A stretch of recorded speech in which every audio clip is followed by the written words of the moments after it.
Kaj ste šli gledati v puščavo? Trs, ki ga veter maje. Tako je Jezus ošvrknil učence Janeza Krstnika, ki so ga prišli vprašati, ali si ali nisi, ali naj drugega čakamo. Se je zgodil včasih, da me kak župnik ali kaplan povabil v svojo župnijo, češ boste našim mladim kaj povedali. In gospod župnik ali kaplan, ki je ravno tako gospod, morda še večji, sicer ne hodita v teater, ne gledata televizije, ravnata pa v dobri veri, da je nekdo, ki je igralec med mladimi znan in popularen, saj so pubertetniške sobe polepljene in prelepljene s plakati igralcev, pevcev in športnikov. In potem takem nekdo, ki je igralec, pevec ali športnik, veliko laže kaj lepega in pametnega zašepeta na mlada ušesa. In njegova beseda veliko bolj zaleže, kot še tak rompompom in ognjemet dol s prižnice. Mladi v dotični župniji pa tudi ne hodijo v teater. In tako se zgodi, da se gospod dramski umetnik in mlado občinstvo kaj pisano gledajo, češ kdo pa si ti in kaj bi rad. Trs, ki ga veter maje. Še sreča, da imam gofljo večjo od srca in se večer kar dobro obrne. Nič novega ne bom povedal, če rečem, da mladi iščejo vzornike, idole, da se radi istovetijo z njimi in da pri njih iščejo in najdejo, kar pri starših ali pri kaki drugi avtoriteti ne dobijo, ne vidijo ali pa nočejo videti. Od nekdaj je bilo tako. In tudi ti njihovi vzorniki so imeli svoje, starejše vzornike.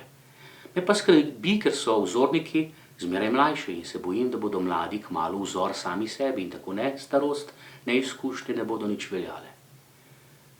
Vem pa nekaj, da se ni treba bati za naše otroke, dokler bo v njihovih sobah med plakati pevcev, igralcev, športnikov na steni visel križ. Prvi in pravi vzor. Križ, ki se ga sodobni človek otepa in izogiba, ki ga celo prepoveduje, predvsem pa noče nič imeti opraviti z njim. Ali si ti tisti, ki mora priti, ali naj drugega čakamo? S temi besedami je Janez Krstnik iz Ječe, tako rekoč tik pred smrtjo po svojih učencih spraševal Jezusa. In morda je to nekoliko čudno vprašanje za možaka, ki je ob svojem prvem srečanju s Kristusom rekel, glejte, jagnje Božje, ki odjemlje grehe sveta. Ampak kdo med nami še ni zdvomil? Sploh pa ne gre za dvom. Ali si ali nisi, je vprašanje, ki si ga mora zastaviti vsak izmed nas. Ali si ti ali nisi Kristus, Mesija, odrešenik s križa, ki me vabi naj objamem in poljubim križ? Ali si ali nisi Bog, stvarnik, otrok, ki me vabi naj pokleknem v blato hleva? Ali si ali nisi?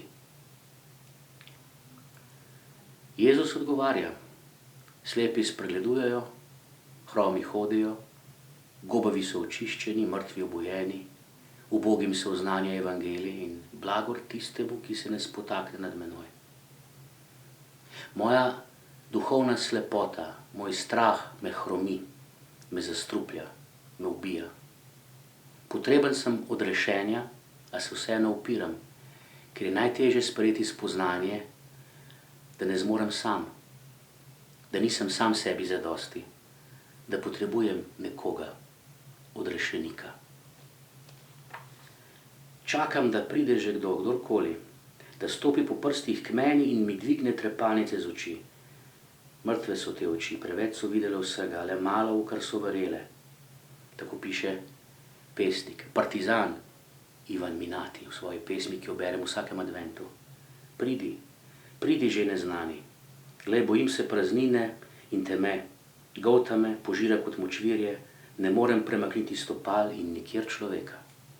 Pridi, preženi mi noč iz oči, baro, ki se smejejo, ki pojo, jim daj. Pridi ti, ki si ali nisi.